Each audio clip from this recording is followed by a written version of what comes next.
Welcome back to Martial Arts in Chinese Literature and Films. In this lecture, we'll introduce the Spring and Autumn and Warring States periods in more details, and then discuss aspects of Confucianism, the most dominant school of thought in traditional China. We shall see Confucianism as a major cultural framework for thinking about the themes of martial arts stories and films. First, let's briefly review what we've said about the history of the Zhou dynasty in last week's lecture. In this review, we'll introduce further details regarding the period.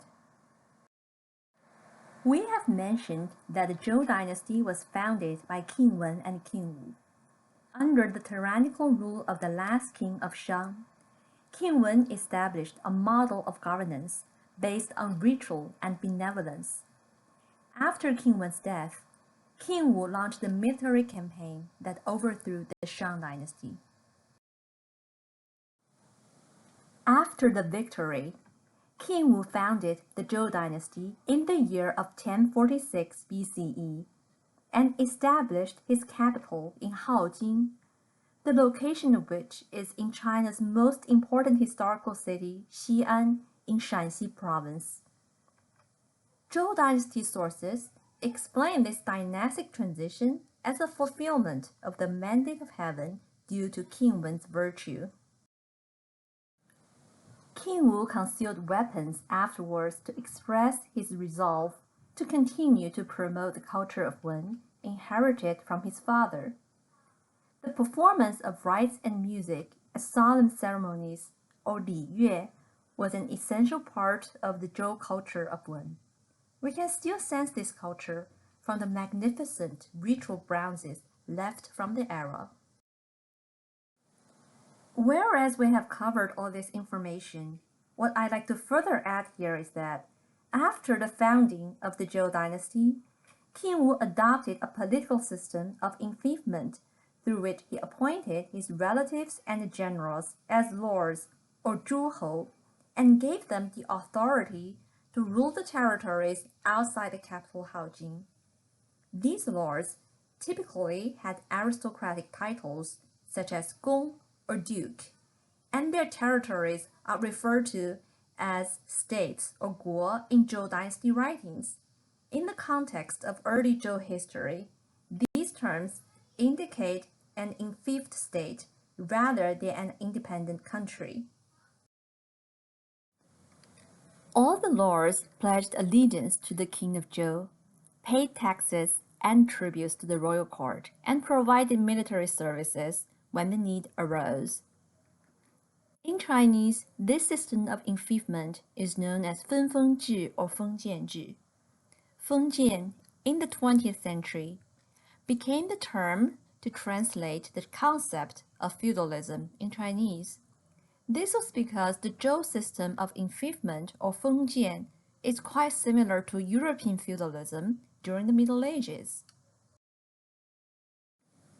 However, as we mentioned in our Chinese history overview video, the term fengjian became misused during the ideologically charged process of modern Chinese revolutions and became a derogatory term for the transitional period.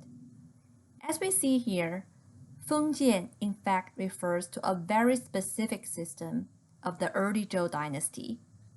This system later collapsed and was replaced by a far more centralized imperial system through the Qin unification in 221 BCE. This system is rather unique in Chinese history, especially considering its long continuity. Thus, as I have underscored in the Chinese history overview video, we shouldn't use fengjian or feudal indiscriminately in reference to traditional Chinese history. Now, going back to Zhou history, after about 3 centuries since its founding, the Zhou capital Haojing fell to the invading Quanrong army in 771 BCE. The Zhou capital was relocated eastward to Luoyi afterwards. This event marks the end of the first half of the Zhou dynasty history, which came to be known as Western Zhou, Xizhou. In contrast, the second half of the dynasty, which would last up to 256 BCE, is known as Eastern Zhou, Dongzhou. During the Eastern Zhou, the Zhou king lost control of his lords, guarding territories outside the capital. These lords became practically kings themselves and constantly fought against each other. During this age of wars and chaos, numerous philosophical schools came into place in search of a new order. These schools include those which would have tremendous impacts on the Chinese tradition, in particular Confucianism and Taoism. Also notable from the period is the school of legalism, or Fajia, which shaped traditional China's political culture in significant ways. On the other hand, many other schools from the period declined later on, but they often left certain legacy as syncretic elements in Chinese culture. We have introduced in the last lecture that the Eastern Zhou period further has two parts, the Spring and Autumn Chunqiu period and the Warring States Zhanguo period. Now, to explain a little further, the Spring and Autumn period got its name from the Spring and Autumn Annals, a chronicle compiled by Confucius on the history of his native state Lu, in today's Shandong province, starting from the year 722 BCE up to 481 BCE. Confucius himself passed away in 479 BCE. Spring and Autumn was a common title for historical chronicles during the time, since political ceremonies were mostly conducted during the spring and the fall. All the other chronicles were later lost, but the one compiled by Confucius, focusing on his native state, became a Confucian classic and established the model of history writing in the Chinese tradition. In addition to Confucius' Spring and Autumn Annals, there are several other ancient history books recording events from the period, such as the Discourse of States and Master Zuo's commentary, which were passed on to the later generations. Due to the influence of these classical sources, many accounts about famous figures or events of the period continue to circulate today. Basically speaking, the Spring and Autumn period is characterized by the history of the so-called five hegemons, Wu Ba, five powerful lords who rose to power in succession during this time and commanded the respect and allegiance of other states. Many lords of this time still acknowledged the nominal status of the King of Zhou without actually following his orders. From time to time, the hegemons or other powerful lords during this time would initiate peace treaties to ensure periods of truce between the states. Following the Spring and Autumn period, the second half of Eastern Zhou history is named the Warring States period, Zhanguo. This name bespeaks intensified warfare during these centuries. The wars became more vicious, and weaker states started to be wiped out by stronger ones. The King of Zhou lost even the nominal respect of the states. The dominating forces of the Warring States period were seven major states or kingdoms. Yan in the north in today's Beijing area, Qi in today's Shandong area, Zhao, Wei, and Han in central China, Chu in southern China, and finally Qin in western China in today's Shanxi area. They are known as the Seven Great Powers, or Seven Kingdoms, Qi Xiong. During the last century of the Warring States period, the state of Qin in the west became the most powerful state.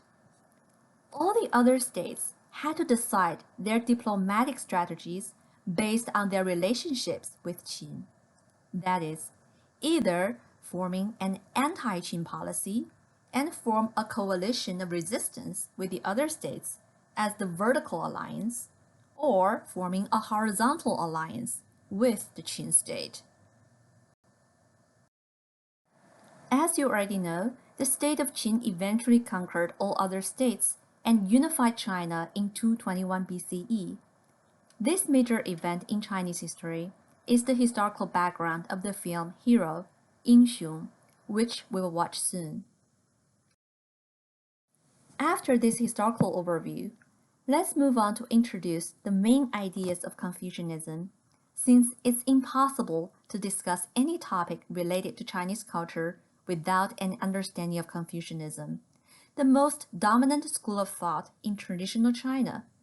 In this introduction, we'll further emphasize Confucian values most relevant to the martial arts tradition. First, let's take a look at the life of Confucius. You must have heard of the name of Confucius and know that he's one of the most revered figures in Chinese history. In Chinese, Confucius is known as Kongzi or Kongfuzi, hence Confucius in Western languages. Zi or Fuzi in its title means a philosophical master. In fact, Zi is commonly used to refer to Eastern Zhou philosophers such as Laozi, Mengzi, Zhuangzi, whom we'll introduce further in the lectures. Kong is Confucius' surname. His given name is Qiu. He was born in 551 BCE in the state of Lu in today's Shandong area.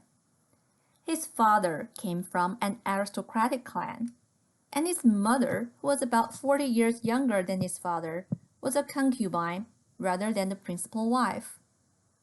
Confucius' father died when he was 3, and he and his mother were driven out of the family. Confucius thus grew up in poverty. His mother died when he was a teen. Confucius was passionate about learning and was interested in political affairs since he was young. In his 20s, he started a school teaching classical texts and arts. He became known for his ideas and was invited to the court of Lu. Later, he also served at the nearby state of Qi. However, due to political struggles at these courts, Confucius did not succeed in implementing his ideas. He nevertheless became a successful teacher.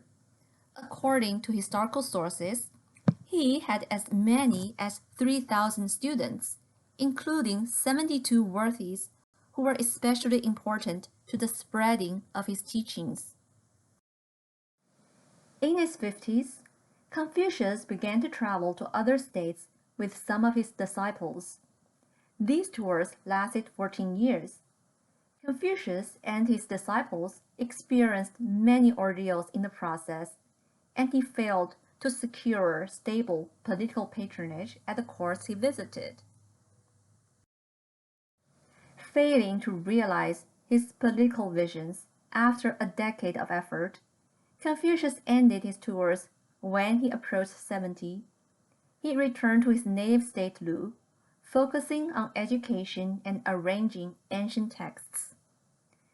A few years later, he passed away due to illness at the age of 73.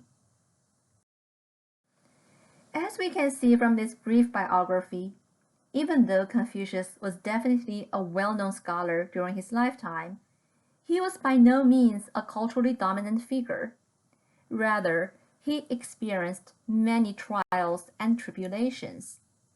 Later on, during the Warring States period, the Confucian school coexisted with other philosophical schools on an equal basis. After the Qin unification, Confucian scholars and other intellectuals were persecuted by the first emperor of Qin. It was not until the rule of the Emperor Wu of Han, Han Wudi, during the 1st century BCE, when Confucianism was established as the leading philosophy. However, Through this canonization, the application of Confucianism more or less deviated from its original form. We'll talk about this process in more detail in the next lecture. Now, let's delve into Confucius' intellectual legacy. We have mentioned that he was a teacher of classical texts. In his later years, he rearranged a set of texts, mostly from the Western Zhou period. These include the Book of Poetry, or Shi Jing, which we discussed in the last lecture. In this book, we can find the hymns honoring King Wen and King Wu. Also, the classics include the Book of Ritual, Li Ji, which records the ritual ceremonies during the Western Zhou, and the Book of History, or Shangshu, which describes the Shangzhou dynastic transition in terms of the mandate of heaven. Finally, there is the Book of Changes, Yi Jing, a book of cosmological philosophy based on the principle of the heaven-earth-human trinity. This book would become the ultimate source of all divination practices in the Chinese tradition, such as feng shui and fortune-telling. These four classical books and the Spring and Autumn Annals, compiled by Confucius himself, will come to be known as the Five Classics, Wu Jing, in the Confucian tradition. As indicated by the classical books Confucius rearranged, his teaching was very much inspired by the ritual order of Western Zhou dynasty.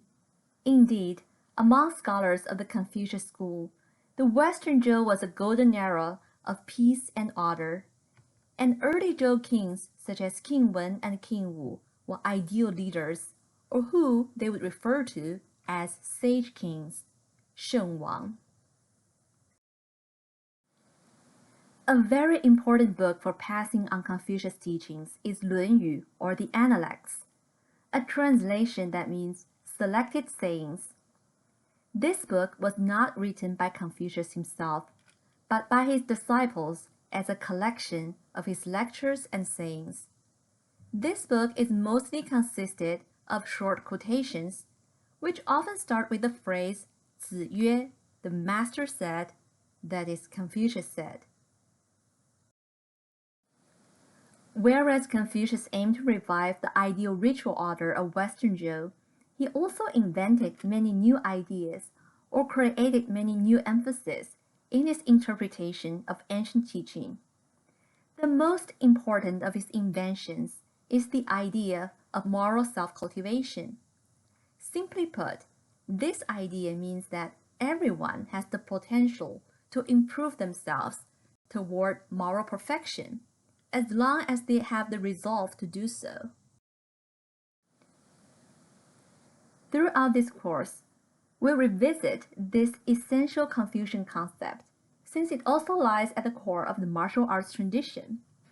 The term Gong Fu, in fact, historically emerged as a term for techniques of Confucian moral self-cultivation.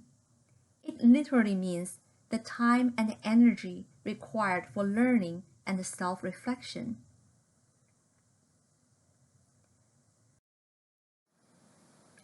During Confucius' lifetime, his idea about moral self-cultivation is very progressive, since it promoted an egalitarian vision of human nature. In other words, everyone is capable of moral perfection regardless of birth or status. This was an important step forward, comparing to prevailing aristocratic ideologies during Confucius' time, ideologies that limited the idea of virtue to the upper class.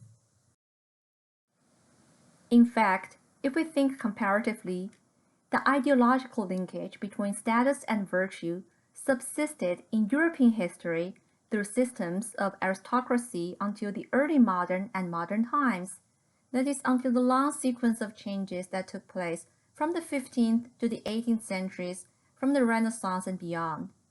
In this comparative framework, Confucius' egalitarian and meritocratic view of virtue, more than 1,000 years ago, is especially impressive.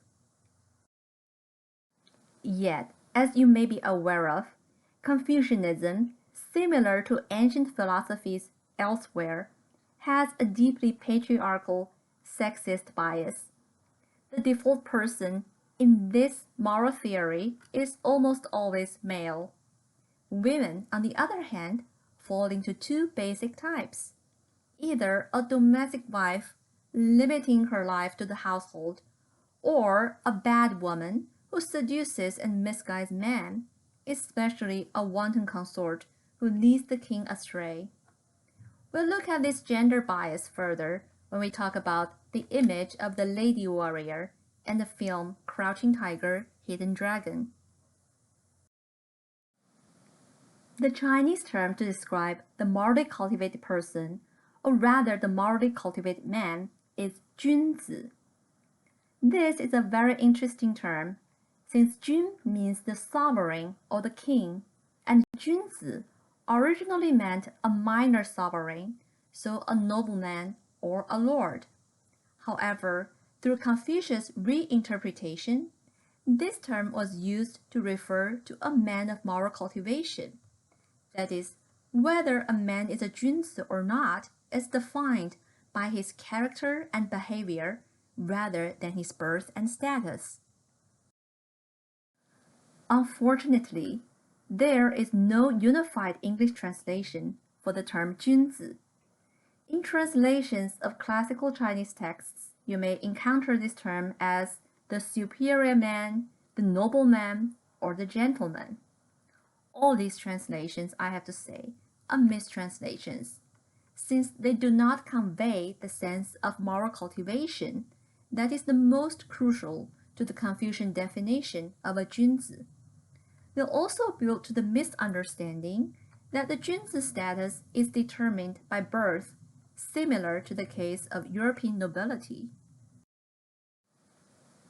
In order to be more accurate, my preferred translation for 君子 is the morally cultivated man, or the morally cultivated person, if we want to overcome the gender bias in the original Confucian definition.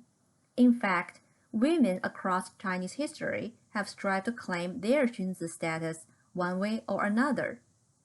Or, better still, we can use the original Chinese term 君子 itself. If special Japanese terms such as samurai and ninja become widely known and used in the English-speaking world, why can't the same happen to Chinese terms? On that note, I'll use the term 君子 throughout my lecture to refer to the morally cultivated man, or the ideal personhood, in Confucianism. I'll follow the same principle when it comes to other special Chinese terms, such as the xia, which can be roughly translated as the Chinese knight-errant. However, as you see, xia is an image rather unique in Chinese culture and is different from that of European knight-errant in important ways. According to Confucius, the defining virtues of a 君子, or the goals of moral cultivation, are 仁, humaneness or benevolence, 义, integrity, 孝, filial piety, and 礼, ritual decorum. All these values have sources in the culture of Wen during the earlier Western Zhou period. Among them, 仁, or humaneness, is the most important, or the overriding virtue. The Chinese character for 仁 is very interesting. If you have studied the most basic Chinese, you should recognize that this character consists of the human radical and the character two, 二. This indicates that 仁 is fundamentally about the relationship between people, or interpersonal empathy and compassion. It's also not coincidental that the character sounds the same as human, 仁. Therefore, humaneness is a close translation of the term. In this course, I'll use humaneness to translate 仁. In the Analects, that is the book that collects Confucius sayings, it's reported that Confucius once defined 仁 this way: 仁者爱人. The humane person loves others or cares about others. This succinctly sums up what Ren is about in Confucius thinking. Furthermore, Confucius stressed that humaneness is an inherent quality. If you wish for it, you obtain it. In other words, whether you're a good person or not is entirely up to your own intention and resolve. One quote from the Analects that makes this point clear is as follows. The master said, "Is humaneness a thing far away? If I wish to be humane, humaneness will be at hand." 子曰：人远乎哉？我欲人，斯人至矣. Confucius didn't spell out whether human nature is good or bad. However, based on quotations such as the one above, it seems like he oriented towards the former, that is, human nature is inherently good. Later, another important Confucian philosopher, Mengzi, highlighted the idea of original goodness as an essential principle of Confucian teaching. Mengzi lived during the Warring States period and has been considered as the second most important Confucian thinker next to Confucius. His writings are collected in the book entitled Mengzi. Through the Song Dynasty Neo-Confucian movement during the 11th and 12th centuries, the book Mengzi was canonized as one of the four books, Sishu, which also include the Analects, 论语, and two books based on important chapters in the Book of Rituals, the Doctrine of Min, 中庸, and the Great Learning, 大学. The four books became the foundations of the imperial civil exams, or 科举, during the subsequent centuries in traditional China.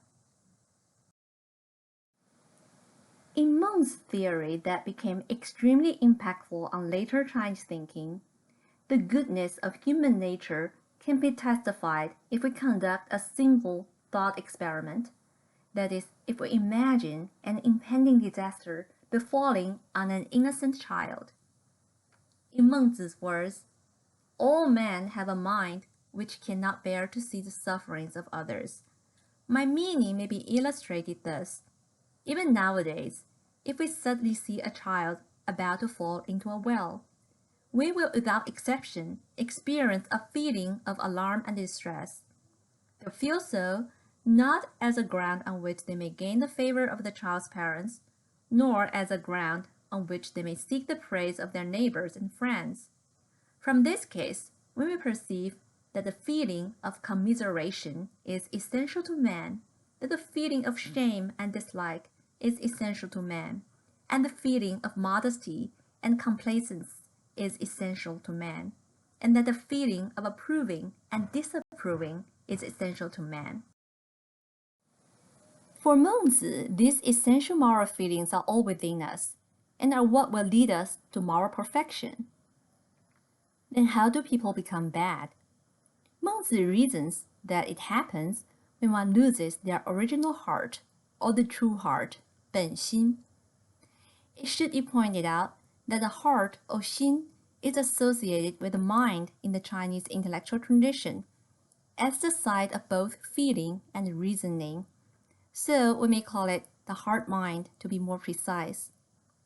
One could lose one's original goodness due to bad influences or poor material environments. The goal of moral cultivation, then, is to rediscover what's been inside oneself all along. In martial arts stories and films, we'll see this traditional vision of one's inner goodness plays out in prominent ways.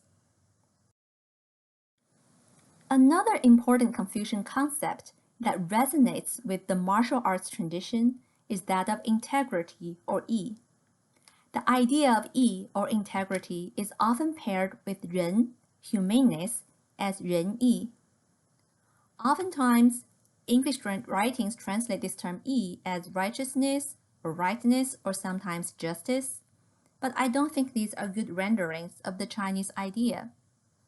This is because this principle is a rather dynamic one, often indicating one's resolve to make sacrifices in order to do the right thing. So integrity is a closer equivalent to the idea of yi. For an example of this idea of integrity in Confucianism, we can take a look at the following quote from the Analects. In this quote, Confucius points out that the true Junzi pursues Ren with his whole being through adversities and obstacles, and will not compromise this principle for political convenience or material gains. The master said, "Riches and honors are what men desire. If it cannot be obtained in the proper way, they should not be held. Poverty and meanness are what men dislike. If it cannot be avoided in the proper way, they should not be avoided. If a Junzi abandons humaneness, how can he fulfill the name of a Junzi? The Junzi does not, even for the space of a single meal, act contrary to humaneness. In moments of haste, he cleaves to it. In seasons of danger, he cleaves to it." In another quote from the Analects, Confucius explicitly states that yi is the defining characteristic of a Junzi, whose moral opposite is xiaoren, literally the small person or small man. We may translate xiaoren as a morally inferior person, or simply a bad person. A man of power and status could be a xiaoren if he acts immorally. In particular, Confucianism defines xiaoren as those who pursue self-interest or profit at the expense of moral principles. As this famous Analects quote goes, the master said, "The mind of a Junzi is attuned to integrity. The mind of a xiaoren is attuned to profit." 子曰：君子喻于义，小人喻于利. The above quotation and the Confucian objection to profit in general have been cited by modern scholars as the reason why merchants were looked down upon in traditional Chinese society, and why there had been a suppression of capitalism, or rather the idea of capitalism, in the Chinese cultural tradition.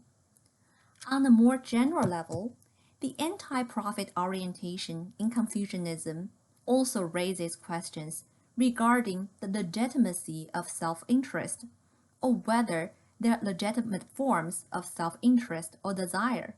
We'll trace this question in some of our course materials. In Mengzi's writings, we again see an important development of the idea of yi or integrity. According to Mengzi, for the sake of virtue, a Junzi is willing to pay the ultimate sacrifice, that is, his own life. In a famous statement, Mengzi thus says, "I like fish, and I also like bear's paws. If I cannot have the two together, I'll let the fish go and take the bear's paws. So I like life, and I also like integrity. If I cannot keep the two together, I'll let life go and choose integrity. 鱼我所欲也，熊掌亦我所欲也，二者不可得兼，舍鱼而取熊掌者也。生亦我所欲也，义亦我所欲也，二者不可得兼，舍生而取义者也." Bear's paws were valuable food items during Mengzi's time, so he evoked it as a metaphor for something of a greater value among two precious things. This passage is the source of the Chinese idiom 舍生取义, to sacrifice one's life for a greater cause. This idea is at the core of acts of martyrdom across traditional Chinese history and had great relevance during modern China's revolutionary era. If you are already a fan of martial arts movies, you can clearly recognize the importance of Mengzi's idea of integrity to the idea of heroism in martial arts stories and films. So far, we have discussed the concepts of Ren and Yi that rest at the heart of Confucianism. Now, to further explain these concepts and to foreshadow moral dilemmas you may see in martial arts stories and films, it's important to note that Ren in Confucianism is not necessarily about universal love. Rather, universal love or Jian'ai is the basic principle of another philosophical school of the period, Mojia or the Moists, a tradition that later declined. Empathy in Confucianism is graded, radiating from one's family to the outside world. This is why filial piety or xiao is of fundamental importance in Confucianism. This theory is based on the consideration of human psychology, that is, a child's attachment and respect to the parents is their first and hence most authentic moral feeling. Therefore, filial piety is often described as the root of all virtues in Confucianism. Only by cultivating that filial feeling can they expand it outwardly. Along this line of thinking, universal love as practiced by Moists is fundamentally unnatural and will eventually fail, since it is absurd to expect one love a stranger as much as they love their family or neighbors. Confucian emphasis on filial piety is also based on the golden rule of moral reciprocity. A child receives the gift of life from their parents and are generally indebted to their parents for nurturing and raising them. Thus, to be filial is to repay a moral debt or to understand gratitude. As we shall see, the Confucian emphasis on filial piety creates interesting moral dilemmas. For instance, what if one's parent breaks the law?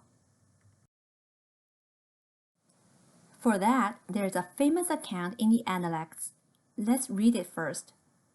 Lord Ye informed Confucius, saying, "Among us here there are those who may be styled upright in their conduct. If their father have stolen a sheep, they'll bear witness to the fact."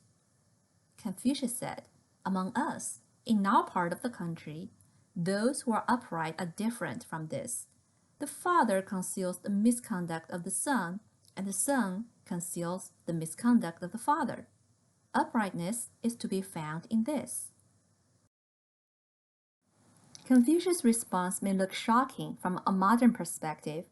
He's essentially arguing that a good person would not report his father to authority even if he steals or breaks the law. This quote indicates in a radical way the Confucian emphasis on filial feelings. I wonder what your thoughts are on this statement.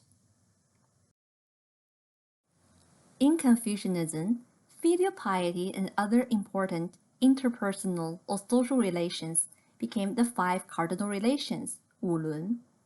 The proper ordering of these relations is correlated with the stability of the entire civilizational order. Specifically, these cardinal relations include those between sovereign and ministers, 君臣, father and son, 父子, husband and wife, 夫妇, older and younger brothers, 兄弟, and finally between friends, 朋友. A famous passage from Mengzi offers the earliest systematic narrative of these cardinal relations. According to Mengzi, these relations are cultural institutions created during the mythical pre-dynastic period under the reign of the sage King Shun, when human society progressed beyond primitive conditions. But men possess a moral nature, and if they are well-fed, warmly clad, and comfortably lodged, without being taught at the same time, they become almost like the beasts. This was a subject of anxious solicitude to the sage Shun, and he appointed Xie to be the minister of instruction to teach the relations of humanity, how, between father and son, there should be affection, between sovereign and minister, integrity, between husband and wife, attention to their separate functions, between old and young, a proper order, and between friends, fidelity. We'll see the significance of these cardinal relations in many martial arts stories and films.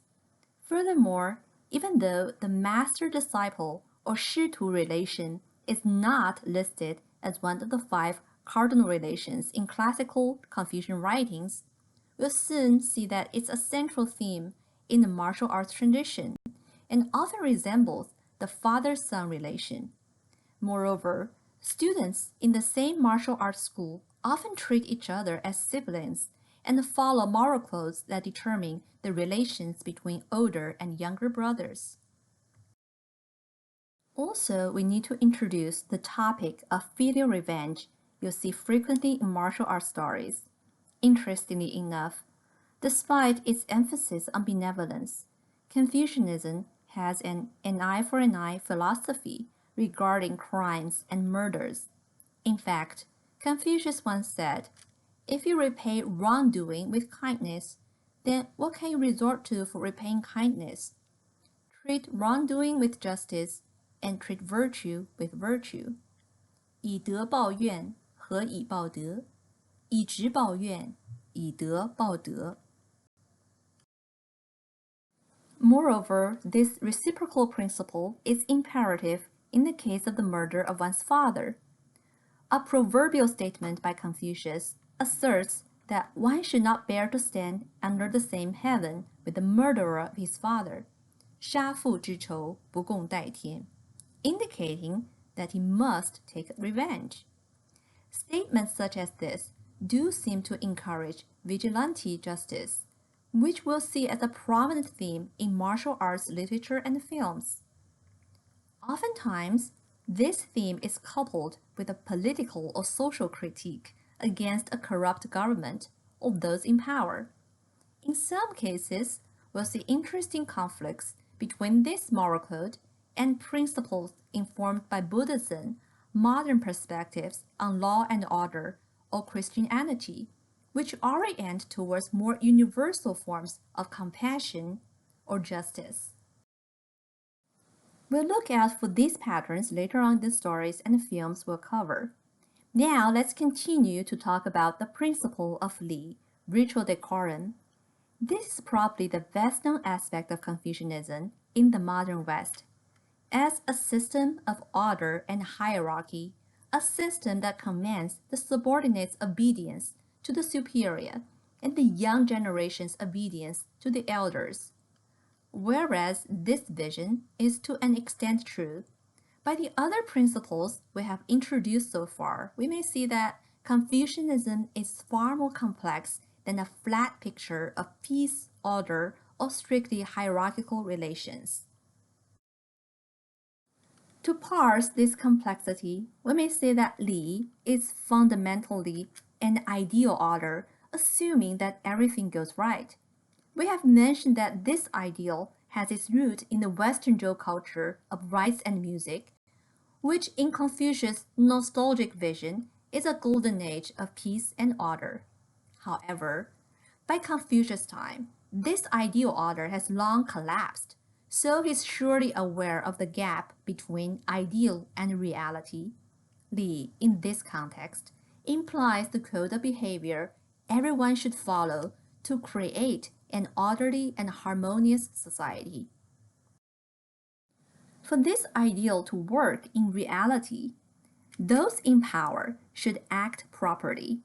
And under that scenario, there will be an ideal marriage between power and virtue, and the government or the royal court will provide the correct direction for society at large.